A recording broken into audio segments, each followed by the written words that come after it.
What is going on, everybody? Welcome back to my channel for another vlog in Rome. As you can tell,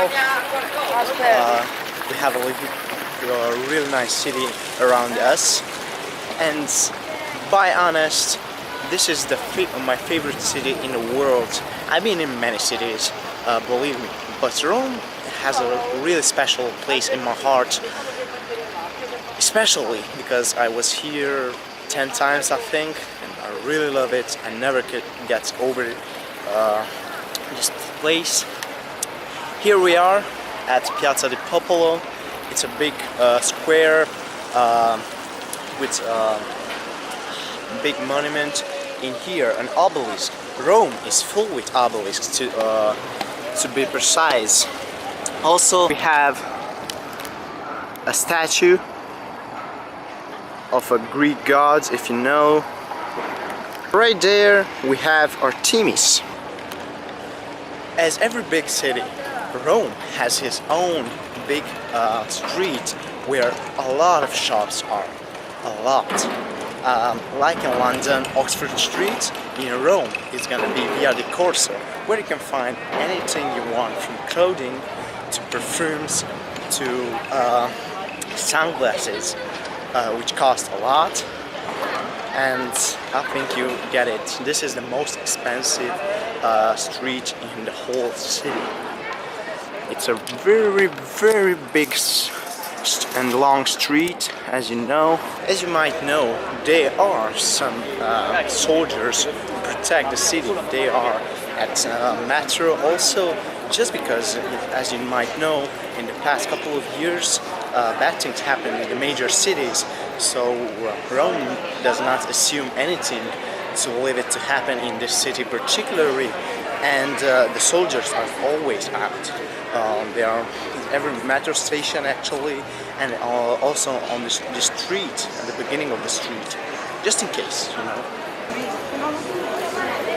Come on guys, if you are in Italy, you could not miss, if you're in keto or not, the gelato. This is the best dessert on the world, and you cannot find anywhere better place to eat the gelato than Rome. It's so creamy and delicious. Back home we have some ice creamers who say it's gelato, but it's nothing to be compared to this real Italian gelato. Believe me, I wasn't keto, but Italy took out the ketogenic diet from me, and it doesn't matter. Coming back home and everything gonna set up, who cares? Just a few times you have opportunity to eat gelato, and do, because in Italy right now are currently 100 degrees, believe me or not. So yeah, it's really, really hot. So in order to cool down, we serve a great gelato.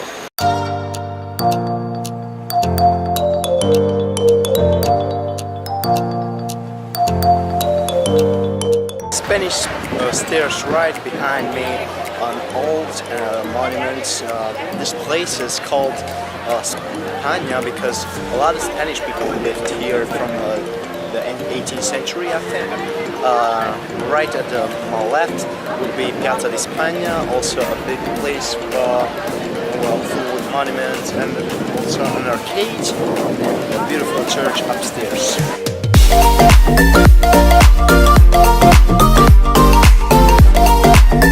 There is a legend which says if you flip a coin, backwards into the Fontana di Trevi and you wish something, someday you will come back. I tend to believe this legend because always I do that.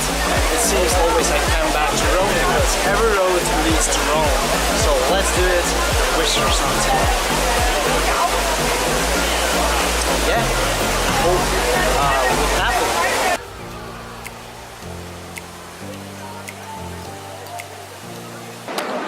Now let me tell you what Rome does with all that money that is collected and thrown in this fountain each day. They collect it, and approximately every day 2,000 or 3,000 euros are thrown into the fountain, but Rome collected and spends it on food for homeless. So it's a really nice gesture, and you really have to appreciate this gesture. And I think my exposure is off right now. Sorry for that, guys.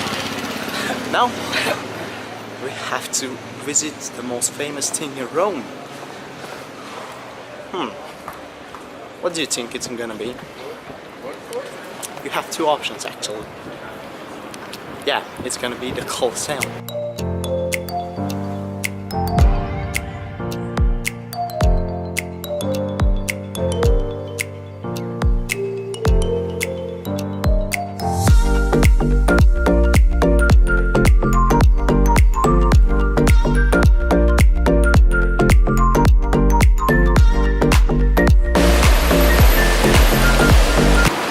Ultimate goal for today and for this wrap up of this journey will be to see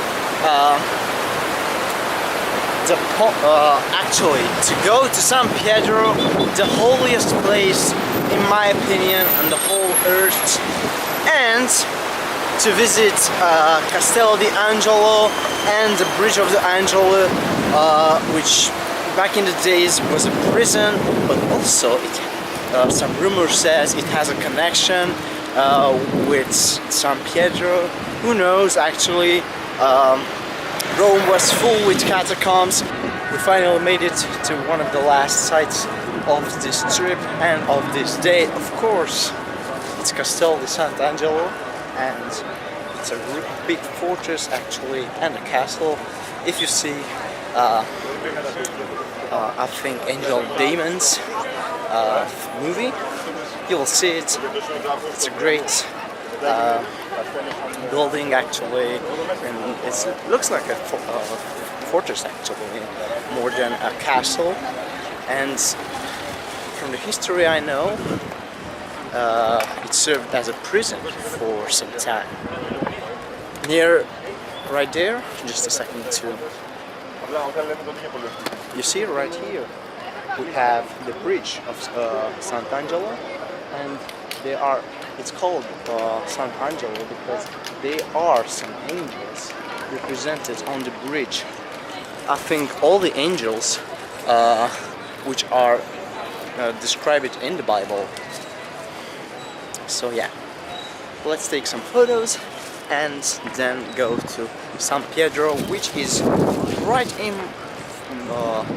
there in the back, and it's a really gorgeous road and a really photogenic road. Of course, a lot of Catholics and pilgrims go that route.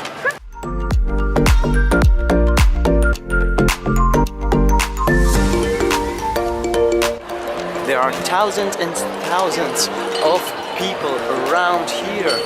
I don't know if we can make it right in the middle of all of these guys, because maybe I'm not gonna come back another day for this.